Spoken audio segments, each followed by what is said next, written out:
Hello out there and welcome to this special radio town hall meeting against corruption by the Progressive Impact Organization for Community Development, PRIMORG. I am Adaobi Obiabumo. PRIMORG is a civil society group with a mandate to promote good governance, participation, and accountability. The MacArthur Foundation supports this town hall meeting against corruption. Today's town hall meeting will feature two Nigerians who have shown integrity in their walks of life. Kate Mali is a co-founder and president of African blockchain firm Block Network and an ambassador of Brixie Exchange Currency, a US-based currency transaction company. In the course of operating his cryptocurrency business, Kate found and returned the sum of $80,000 mistakenly transferred into his Bitcoin wallet by an unknown person. Oluwafisayo Arojojoye is an Abuja-based taxi driver. He was nominated by the National Union of Road Transport Workers, NURTW FCT Council, as a taxi driver of integrity. Arojojoye is renowned for returning forgotten items by his passengers even when it is impossible to trace him. We have in the program Reverend Father George Ehusani, founder, Luxterra Leadership Foundation; Imam Faoud Adeyemi, National Chief Imam, Al-Papiya Islamic Society; Dr. Hope Cole, lecturer at Bingham University, Karo, Nasarawa State; Friday Ode, Country Director, Accountability Lab, Nigeria. Let me introduce the moderator for today's town hall meeting. He is an award-winning writer, media consultant, broadcaster, poem, storyteller, and critic.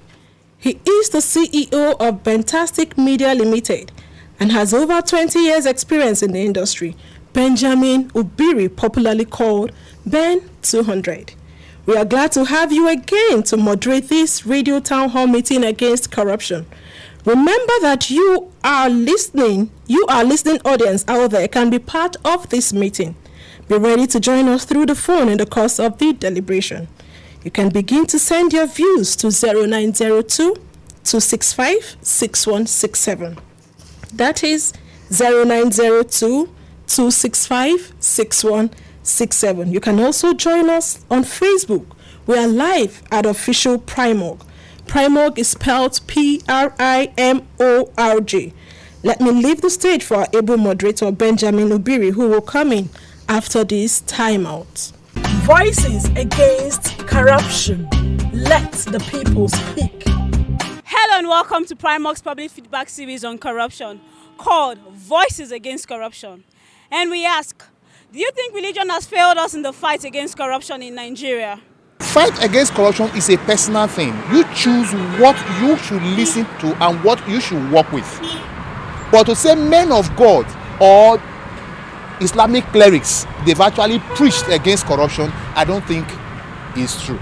The name Islamic or Christian as a religion are not defiled, but it is the people in it that have failed themselves, not the word religion itself which we practice. Everyone who is involved in corrupt practices in Nigeria is either a Christian or a Muslim. So I will say people are not taking in the core values of the religion. They're not practicing that. So for me, I'm not seeing any direct influence of our religious organizations in the fight against corruption. Religion has really failed us in terms of corruption in this country. Even the religion itself is not helping. The churches are not helping. The mosques are not helping. So if somebody commits a crime, you can easily go into a church and hide there. You can go to a mosque and hide. You can easily contribute either to the church or to the mosque, and they will accept it. They are not supposed to accept it if they don't know the source of your money. All right, thank you very much, Adobe, for that introduction. And for you who are listening, are you startled by the views of Nigerians on the issues of corruption as they relate to religion? I believe many of you are also watching via PRIMORG's Facebook page. Corruption is an anti-social behavior conferring improper benefits contrary to legal and moral norms, which undermines the authorities the capacity of authorities to secure the welfare of all citizens in the country. In Nigeria, corruption became the principal means of private accumulation of wealth during the decolonization period in the absence of other means, and it has come to shape political activities and competition after independence. Nigeria's military regimes and civilian administrations, both past and present, have been pervaded by one form of corruption or the other. As one of the most religious countries in the world, the rate of corruption in public and private sectors in Nigeria cast massive doubts and vehemently oppose huge moral and religious values Nigeria is believed to be endowed with. However, the unfortunate assertion that corruption has become a way of life in Nigeria can be overturned by citizens combating corruption through participatory democracy and being persons of integrity, high moral and religious values. The speakers at today's town hall meeting will be taking a look at the impact of moral decadence in the relevance of corruption, in the prevalence of corruption in Nigeria, as well as profiling solutions to help curb this menace. PRIMORG's radio town hall meeting against corruption is a collaborative effort with Accountability Lab Nigeria to tell the stories of integrity in the public space with support from MacArthur Foundation. Once again, I want to say welcome to our guest. We have Mr. Kate Mali, who is the co-founder and president of Africa blockchain firm Loop Block Network, and Mr. Oluwafisayo Arojojoye, who is an Abuja-based taxi driver. Welcome. We also have Reverend Father George Ehusani, who is the founder, Luxterra Leadership Foundation. Imam Fuad Adeyemi is the National Chief Imam and Al-Habibiyya Islamic Society, is also the Executive Director of the Just Foundation. Dr. Hope Cole is a lecturer with Bingham University, and John Ode is the Country Director for Accountability Lab Nigeria. They've also been on the show before. Today, we'll be hearing a lot about them. Remember also that you are in the radio town hall meeting. Wherever you're listening from, you can also join us. You will have the opportunity to make your contributions known when we open the lines. Your contributions will be on that, what citizens can do and what citizens must do against the high rate of moral decadence, which is hampering the fight against corruption in Nigeria. So we quickly start with Kate Mali. Just probably to share with us your views. You did a remarkable thing by returning the sum of $80,000 worth of Bitcoin, which was mistakenly sent into your blockchain account. What was really the motivation? How did you feel doing that? When that happened, I received a lot of questions similar to what you asked, and I believe that it's not an overnight. It's not an overnight attitude or character. It's something that I grew up with, based on the moralities I was brought up with. In as much as when growing up, there are moments that one must have gone astray from the principles and morality from breeded from home, but then over time, that was what I learned to do, that whatever it is not yours shouldn't be yours. Yeah, are you saying, for instance, that if you had that $80,000, you had that Bitcoin, and it was possible that you just transfer it into your account and nobody will trace it, you would just start spending it, you will still return it? That was the scenario, that was the situation. I had all the chances. I've been in this tech for about 4 years, and I'm actively in it, so I know the implications. I know the technologies to follow to keep that money safe, because it didn't come with a name, so I would have no guilt that I have to start announcing names, but I had to go through extra miles to be able to do what I did. Wow. So what has been your experience with society? Your friends, your colleagues, your family members, are they happy with you that you're a good man, or they just say, look at our poverty? When it happened, 80% were insult, but on social media, friends, a friend came purposely from Lagos to come and insult me. I wasn't in a situation of a lot of wealth to say that wouldn't have meant a lot to me now. But then over time, they realized that, okay, there's actually reward in being honest. So, very briefly, what do you think? Do you think the decay of our moral values is aiding corruption in Nigeria? Yes, that's the moral value starts from home. The family system has a lot to change in the system. It's an epidemic that is actually eating us deeply. And when the moral value from home teaches you the right thing to do and questions your behavior, because I realize that people actually, whatever happens in the church, in the society, starts from home. So if the home is well fixed, the society will be a better place. Thank you, Keith. We will move now to Olufisayo, who, according to the National Union of Road Transport Workers, NURTW FCT Council, said you are known for returning items forgotten by your passengers. Yep. What is your motivation? My motivation is, let me just say, about 2 months ago, inside my vehicle. Actually, I did not even know that there's something inside the vehicle. When I got to maybe Wuse, I found a bag with some money inside my vehicle, and I realized that this thing doesn't belong to me. From there, we have leaders in Jabi there. I carried this luggage, everything down to Jabi, and it said, this thing doesn't belong to me.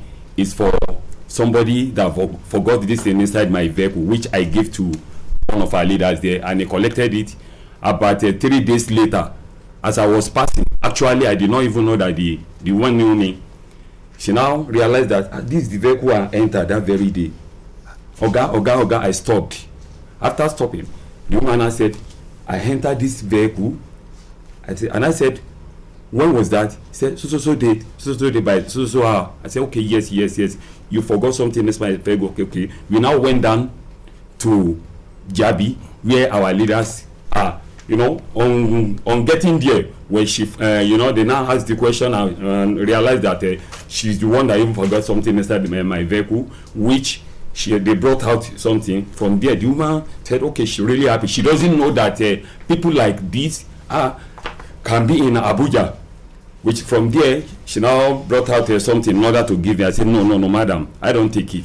Assuming I did not return this thing to where our leaders are, once she saw me, maybe I might have spent the money or the inside the luggage. From there now, it may lead me to the prison. Yeah, but are you a very rich man? No. I thank God in the position I am. Okay, but do you get tempted anytime you discover forgotten item to say, let me just help myself? Of course, yes. There will be a day that the temptation may come, but it depends how you are being treated in your family. That is it.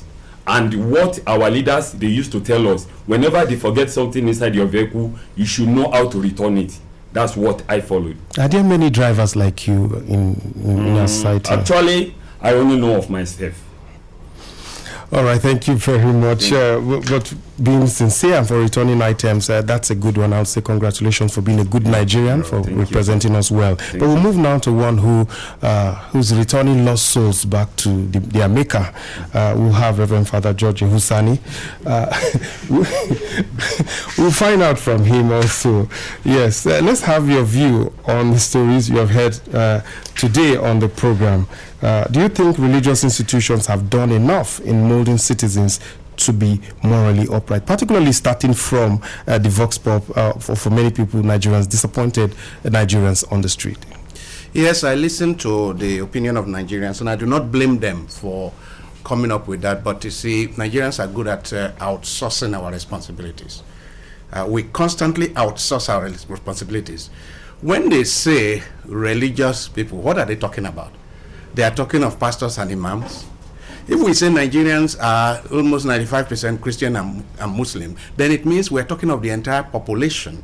And those who have the responsibility to make sure that we're people of integrity, everyone. I mean, the two people who have spoke about morality from home. This is what I got from my upbringing. I normally tell people that by the time the imam or the pastor begins to teach people, you are talking of children of 5, 6. Developmental psychologists have demonstrated that by the time a child is 4.5, 5, a lot of the developmental orientations of the child have been developed, have been formed.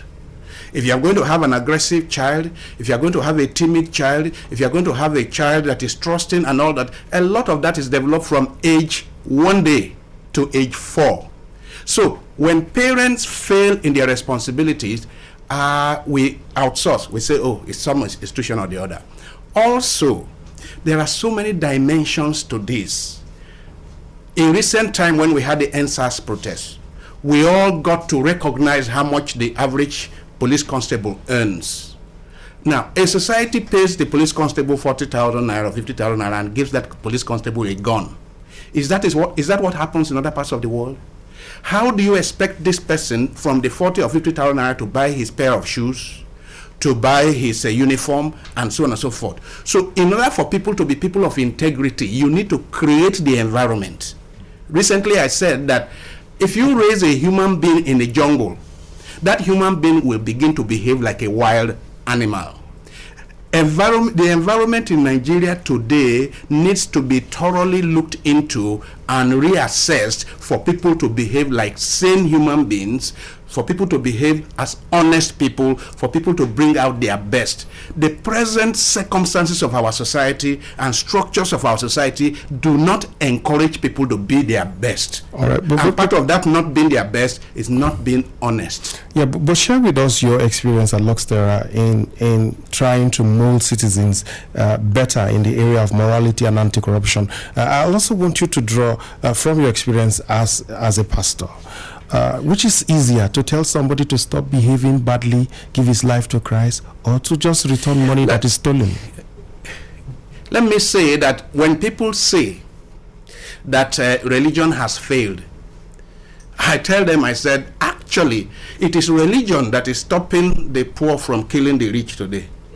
It is religion. It is religion that has actually helping people to, helping our society to stay afloat. If not religion, we would have had more wild criminal behavior than we have today. So if it is bad, even with religion today, you can imagine what it would have been without religion. So many of us who are preachers, Christian and Muslims, are daily, because you cannot use Christianity to justify any act of corruption. You cannot use Islam to justify any act of corruption. We are daily involved in telling people not to steal, not to lie, not to embezzle, not to, all the things that amount to corruption. Now, if in spite of that, Nigeria is where it is, then you can only imagine what it would have been without religion and all the preaching. We have been engaged in Luxterra for the last 10, 12 years in training people at every level in leadership with integrity, beginning from primary schools to universities. We have trainings for teachers, we have trainings for students, we have trainings for religious leaders on how to use the best values of our religion to promote integrity.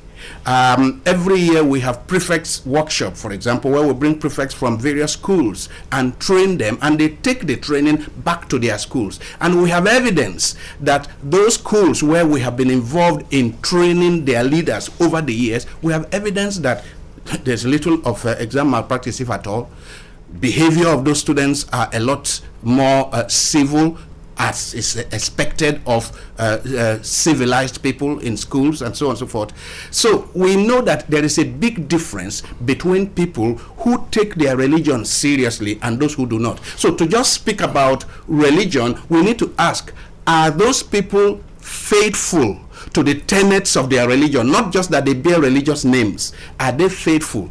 My experience is that people who are faithful to the tenets of their religion are often less corrupt than those who just bear the name of religion. All right, I'm sure we'll come back to you. I actually feel tempted to just ask you whether these religious leaders take time to just sieve their members Because we have a number thing going on, and everybody says, I have 20,000 people who gave their life today, or I have a 50,000 capacity hall. People have to feel it. Well, the point is that... Do we worry about where the offering coming from? Mega religiosity does not deliver the goods. It's very clear to me that we have been making the mistake of numbers. We have been measuring our success by the number of people that we gather. No, it doesn't work that way. Actually, with Christianity developed with 12 people who were with Jesus. Jesus could have gathered thousands of people, but he gathered only 12 and formed them and discipled them. So we have made the mistake today of thinking that by having 5,000, 10,000, 100,000 people, you don't form people that way. You form small numbers. Perhaps that is part of the reason why we're having a problem we're having today. All right, thank you very much, Father George Ehusani. We will come back to you, but let's go to the Imam Fuad Adeyemi. I've seen him bring a lot of people together, Christians and Muslims, give them food after preaching to them. Let us hear your view on the stories you've heard also today. What do you think? Do you think we are guilty as religious leaders? No, I don't think so.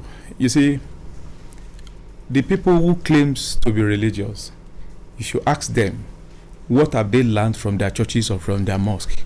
How many of them actually listen to the religious leader?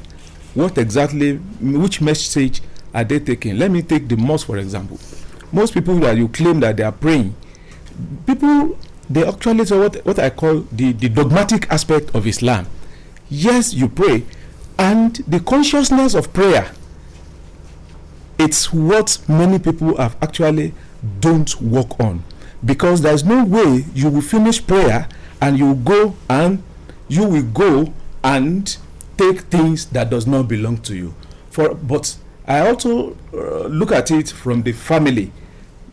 The religiosity of the family actually matters a lot. I got to something I always tell people from my father that up to today influence everything I do. My father used to tell me in Yoruba that human beings don't steal. Human beings don't steal. As I'm talking to you, still ringing a bell in my brain. And the meaning of that is, there was a day I saw somebody that they said they caught a thief in our area. I was eager to see a spirit. When I got there, I saw a human being. I was disappointed. No, this one cannot be a human being, because my father told me human beings don't steal. And that is actually what has been there, and that has been the driving force, even in the being an imam in me. My father he preaches from one village to another before he married my mother. They used to give him clothes, give him so many things. As I'm talking to you now, the nylon which they used to give my father is still in his room. When you want to touch, you say, Ade, leave it. When your own comes, this one will be old. So that has actually imbibed in me no amount of money I see or anybody gets that I see it as anything. And that is in the mosque. Those are the things that we actually try to implement based on the teachings of Islam. Let me also give you an incident. During the month of Ramadan, we used to give some people, we used to pay what you call zakatul fitri, that you have to pay before Eid. The moment you bring it after Eid, it is no more what's supposed to be. So many people, they take it anytime they like.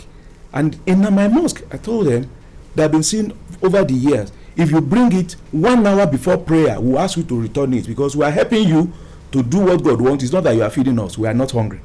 So there was a year I was not in the mosque. They brought this into the mosque, and my people said, we will not take. After the prayer, the man came to me and said, what kind of Islam is? He said, he has to be part of us. And he changed his life.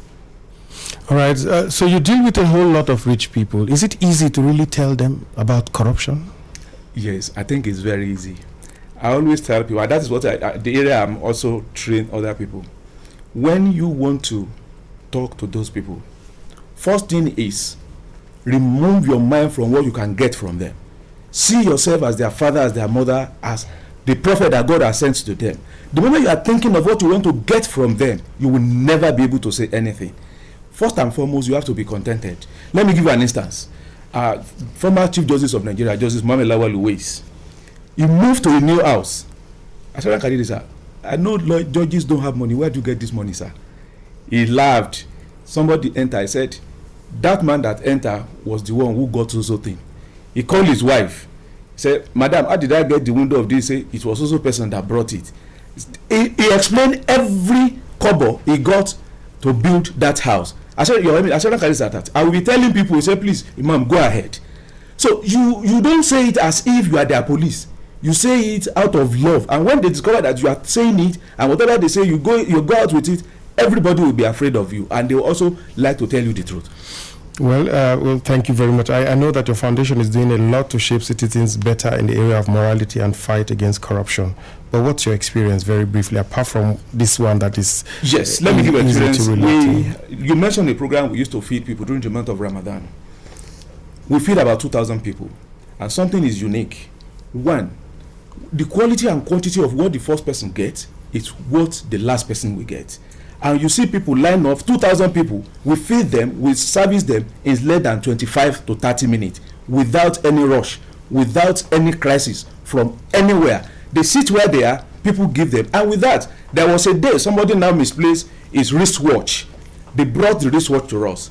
We now asked them, why is it that you people, you did not steal this thing? He said, if we steal what we want to use the money for, to what you are doing for us, we don't need to steal.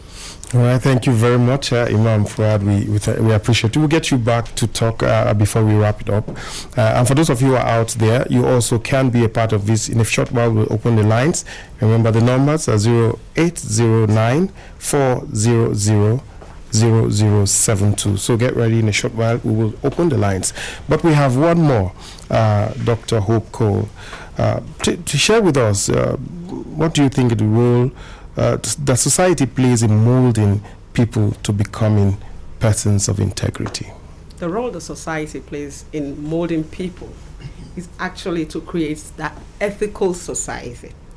Like every speaker has said earlier, ethics is the major and very important thing to every society that needs to mold their young ones. It is a brooding process for the young ones to learn from the older ones. If you create ethics in a society, you create people with integrity, because ethics require that you must be honest, you must be committed to a good cause. And an ethical society helps to have innovation and also helps entrepreneurial growth in the society. An ethical leader is that leader who takes upon himself and tries to place the interest of the people above his own personal interest. Ethics in generality helps to balance the equilibrium of the personal interest and the societal interest. It is what drives a good society. When you have ethics, you help the people because they are treated fairly across board. You help them to cultivate unity and cohesion, and that in itself brings about people of integrity. Yeah, we have great lecturers like you who teach our students. We have also pastors and imams. Yes. We have leaders who talk to us about the need to be positive, to have integrity. Yeah. But what then is responsible for the decay in moral value in our society? What is actually three basic things I figured out are responsible for the moral decadence. It is actually as a result of the popular corruption in our peculiar situation, the greed, which also is a factor that pushes people to corruption, and injustice that have over time formed a precedence in the minds of the people. Those are the basic factors that brings about moral decadence in our society, because people see others who are corrupt. Like the driver says, sometimes he's tempted. I'm sure he must have had insult. Like the first speaker also said, people came around to insult him because they already know that corruption is becoming the norm, the actual thing that is running. If you're corrupt, you're given a kudos rather than being reprimanded or in any manner. So corruption, greed, and injustice are the basic factors that promote moral decadence in our society.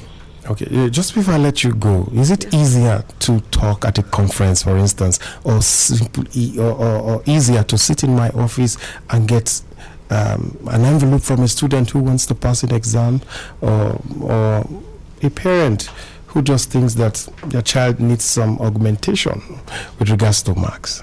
For me, personally, I teach you and you do your work, I give you what you deserve. Like I would say lately, I gave somebody a 49, and my colleagues like, why don't just give 1 mark to let this person go to make 50? I said, this person does not deserve my 50. Another colleague came and said, I'm not an importer and exporter, so where do I get 1 from? Some persons labeled me to be like, you're so hard, you're a mother, you've got undergraduate as well. I said, okay, what happened? Ask me what happened. What are my principles for this? We have continuous assessment, we have examination, which I know is not a true test of any person's ability. So we have open book examination, which is your continuous assessment. This particular person involved never did any of the continuous assessments. He just came to the hall, wrote his exam, which was a CBT exam, because I lecture in a private university. It was a CBT exam marked by the computer itself. So you end you 39. And I went out, I was looking for things to just justify my stance to help this. I wanted to help as a mother. I looked around, I never saw any CA, but I found this person in 2 of my classes, the WhatsApp classes. I felt, okay, for being there in attendance, let me give you the full 10 marks of attendance. And that was what translated to 10 plus 39, which is what? 49. And where will I get 1 from? So that's my stance. If you had added 1, it would have been corruption, is it? Very well, and it would have indicted my personality, because I wouldn't want any of my child to go through that and come home to please me. And later, when I send this child to you to work with you, you'll find out that is not what this child earned. But honestly, would you do that if it was your child? No, I wouldn't. I'm saying if it was your child that had 39 or 49 and need just 1 mark, I will not. And you have paid so much school fees, I will not. You will repeat the school fees, ma? Yeah, I will. But red reprimand the child, because I know the child will be ready to hear from. My kids know. Okay. You'll be ready to hear from. I need to tell you the history of how I carried you for 9 months and how you should not be the one who will bring disgrace to me. All right. Thank you very much, ma'am. We appreciate you. For those of you who are listening, it's still the Radio Town Hall meeting brought to you by PRIMORG. PRIMORG is the Progressive Impact Organization for Community Development, and we have support from MacArthur Foundation. The phone lines will be thrown open in a bit. The numbers again, 0809 400 0072 or 0818 4270 287. 0818 4270265. I have one more guest, and Friday Ode is with me. He'll be talking to us, of course, on the issues of corruption. He's the boss at the Accountability Lab Nigeria. And they called out and recognized Kate Mali along with other private individuals in one of your awards ceremonies. Tell us your experience and what your level of optimism is having more Nigerians on the integrity spectrum. Thank you very much. A good afternoon, good morning to Nigerians and everybody here in the studio. Thank you for this opportunity, PRIMORG, and to MacArthur Foundation for supporting this as well. When we okay, just before you go on, we have a caller on the line. Hello. Hello.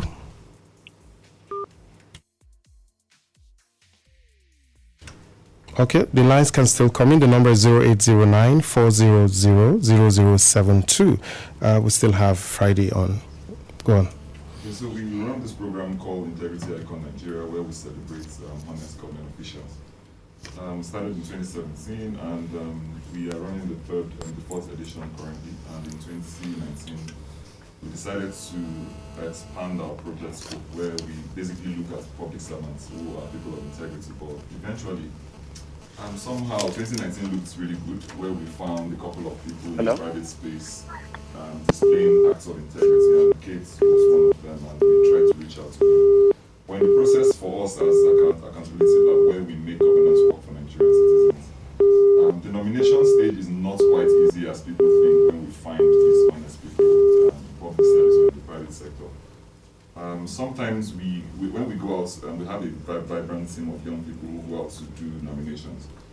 Last year we were able to travel at least around the 6 geopolitical zones in Nigeria. And you enter some offices and some people actually tell you to walk out when you ask if you have any person of integrity in your office.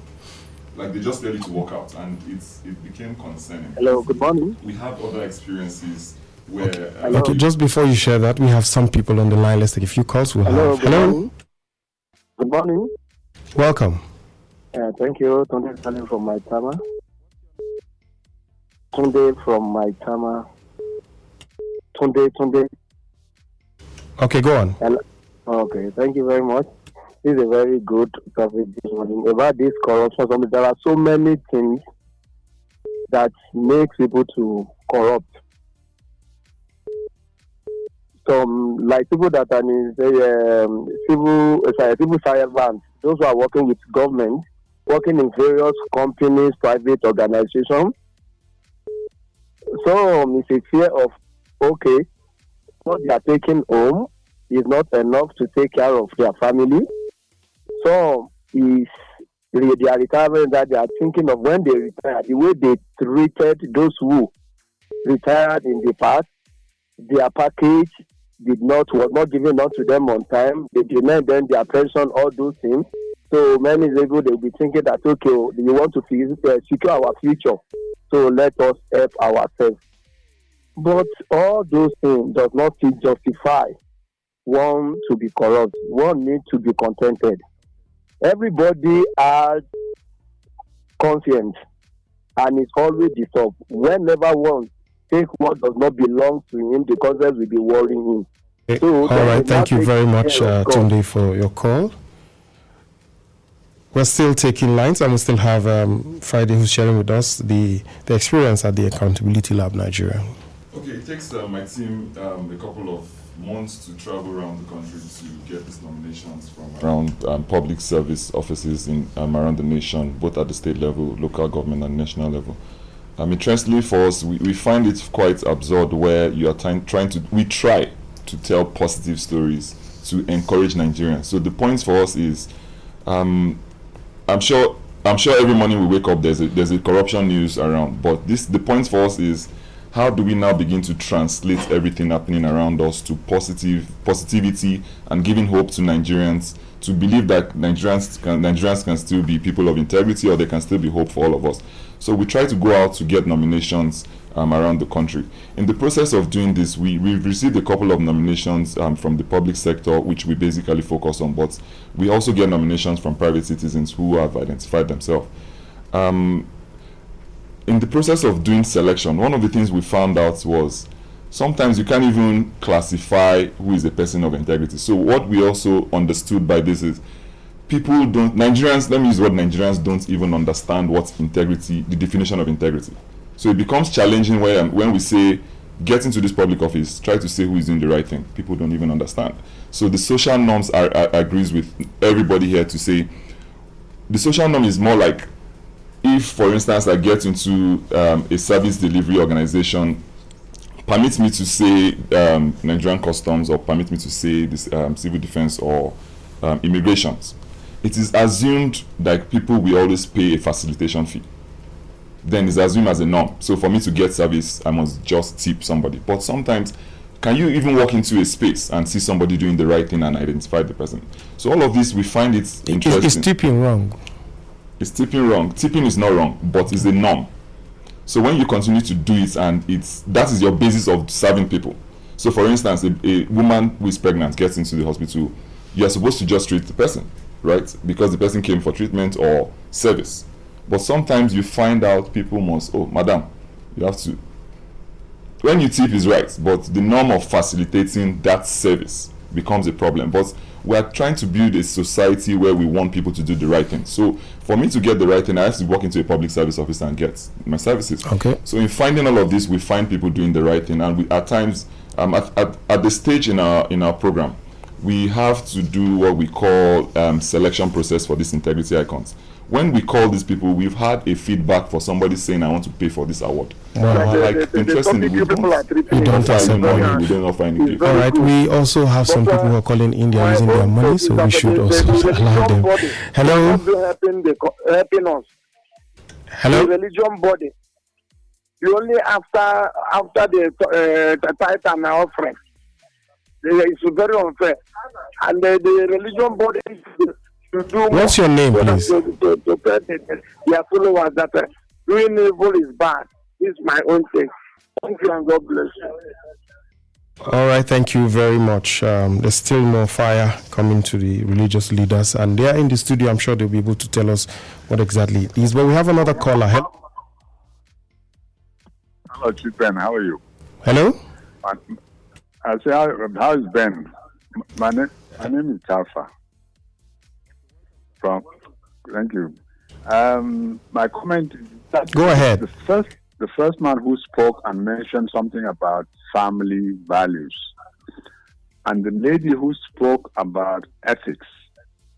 Combine those two, you will know that ethics depends on your belief system, right? So what you call fair to one belief system is not the same as fair with another belief system. So the problem we are having is these different belief systems, nobody correlates them. The Jewish man, when he slaps somebody, he will report and be slapped.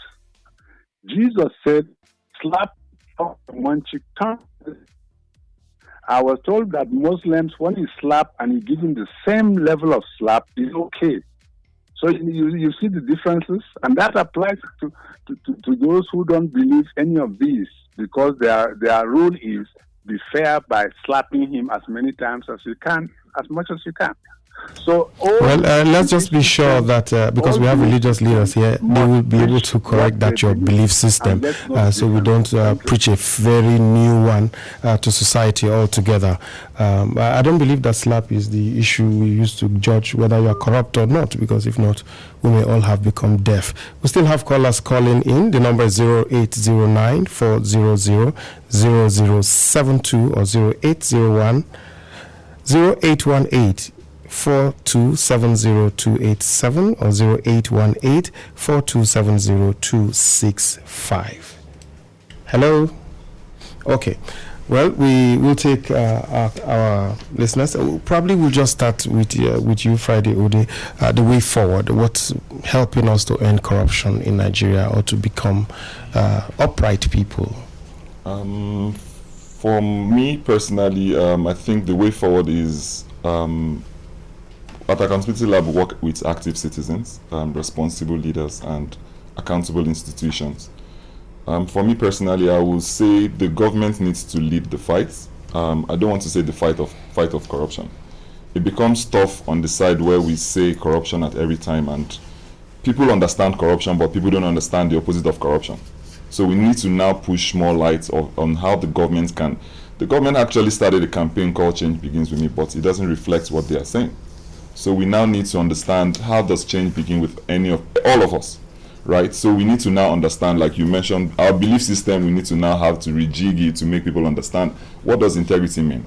In our dailies, national dailies or daily news, we need to now agree as media organizations. We need to put a section that gives Nigerians hope, like talks about positivity, that talks about integrity, and gives people a light to understand, a path to understand, and where they can tread. Because we have all said everything we want to say, which is quite interesting, from the home, from the church, from the mosque, and all that stuff.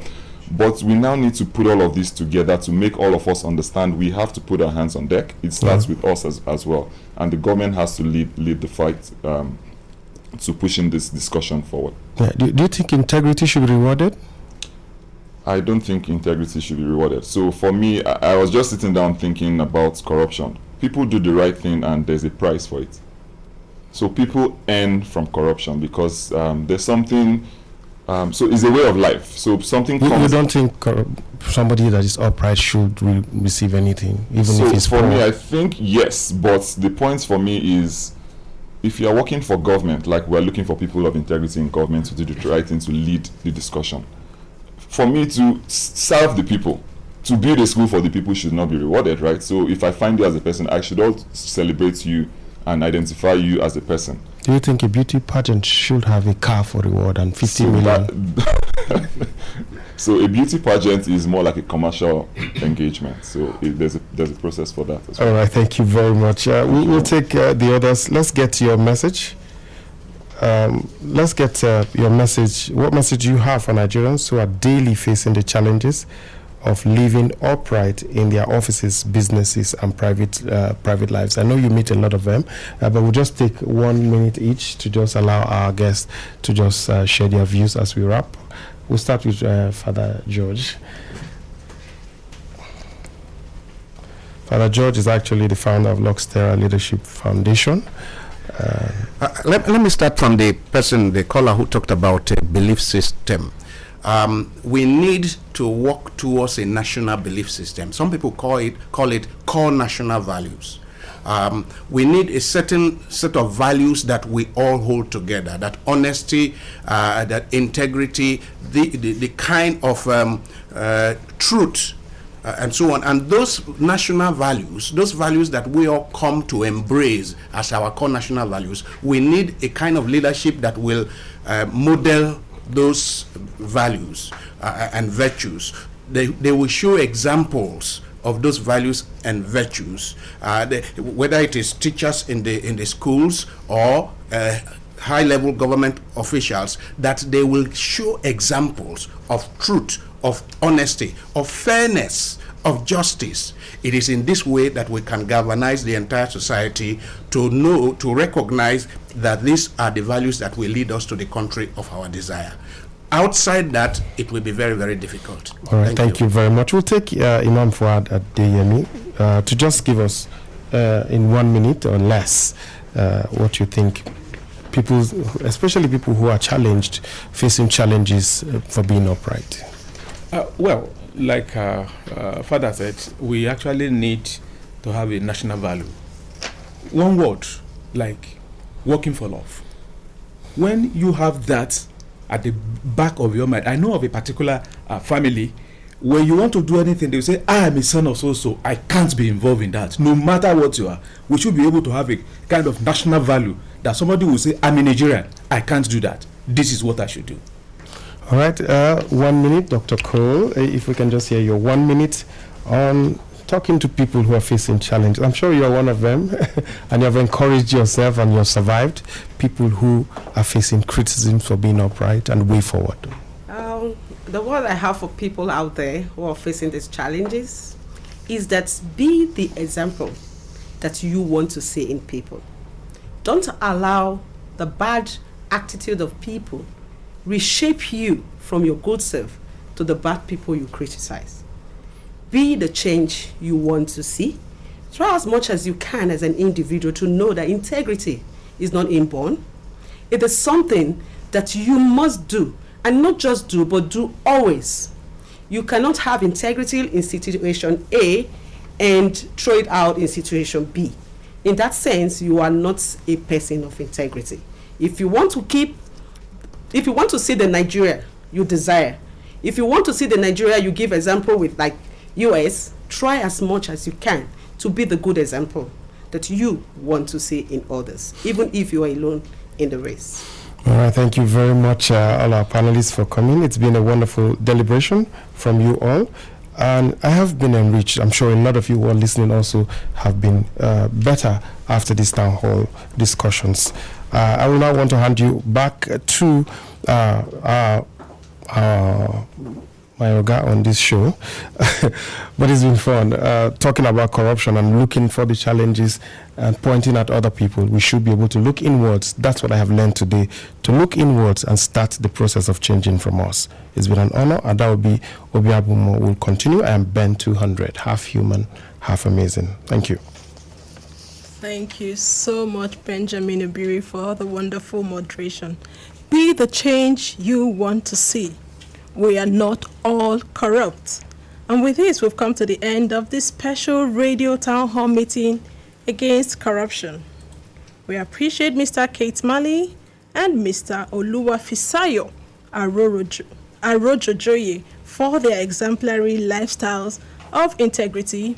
We appreciate our speakers. We know how difficult it is to draw them out of their very busy schedules. Reverend Father George Ehusani, founder, Luxterra Leadership Foundation; Imam Faoud Adeyemi, National Chief Imam, Al-Babiya Islamic Society; Dr. Hope Cole, lecturer at Bingham University; and Friday Uday, Country Director, Accountability Lab, Nigeria. If you have a message for us or you want to react to what you heard on this program, please reach us through 0902 265 6167. That is 0902 265 6167, or through info@primorg.org. PRIMORG is spelled PRIMORG. Please visit the news page of our website, news.primorg.org. That is news.primorg.org. For all the details of our reports and interviews, visit our website, primorg.org, to get all the information about PRIMORG. Again, PRIMORG is spelled PRIMORG. PRIMORG's engagement against corruption is supported by John T. and Catherine V. MacArthur Foundation, committed to building a more just, verdant, and peaceful world. Get more information about the foundation at its website, macfound.org. We'll give you enough notice for our next radio town hall meeting here. Please follow us on our social media platforms at Official PRIMORG to get timely information on our activities. Many thanks to the PRIMORG team for a wonderful work. The executive producer of PRIMORG's Radio Town Hall Meeting Series is Agbonsuremi Okiria. I am Adaobi Obiabomo. Stay safe.